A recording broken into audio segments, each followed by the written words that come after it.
principal suspect depuis la disparition de son épouse Delphine Jubilard, Cédric Jubilard a été placé en détention provisoire en juin 2021.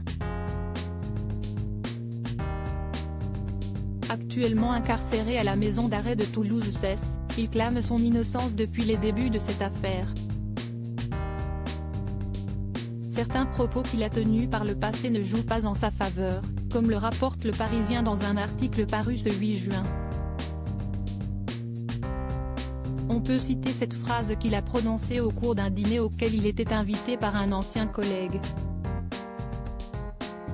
À cette occasion, il avait affirmé « Si, un jour, je dois faire disparaître un corps, personne ne le retrouvera », a rappelé le Témoin au journal français. Selon ce dernier, c'est entre 2015 et 2018 que le mari de Delphine Jubilard aurait affirmé ces sombres propos. D'après d'autres témoignages, il en était coutumier. Il aurait menacé un jeune homme, qui résidait auparavant à Cagnac, et l'aurait menacé de mort après que ce dernier lui a réclamé l'argent qu'il lui devait.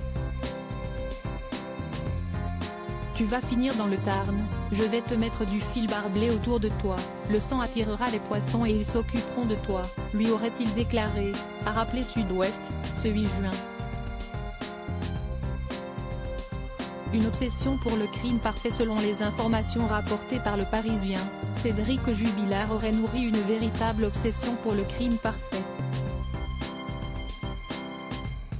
Le jeune homme qui avait subi des menaces de mort s'est également souvenu que ce dernier évoquait régulièrement l'affaire Xavier Dupont de Ligonnès et a en outre précisé « Il m'a dit que c'était facile de faire disparaître un corps ». Cédric parlait tout le temps de crime. Il me parlait souvent de l'affaire Xavier Dupont de Ligonnès, il trouvait que le mec était fort car on n'a jamais réussi à le retrouver. Cédric était obnubilé par le crime parfait.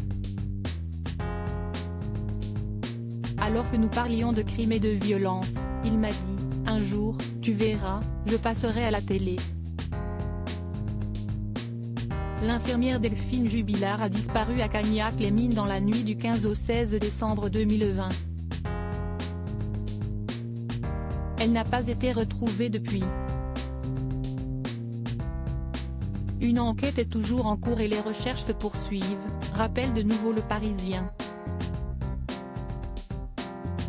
Article écrit en collaboration avec 6 médias Crédit Photo, capture d'écran BFM TV.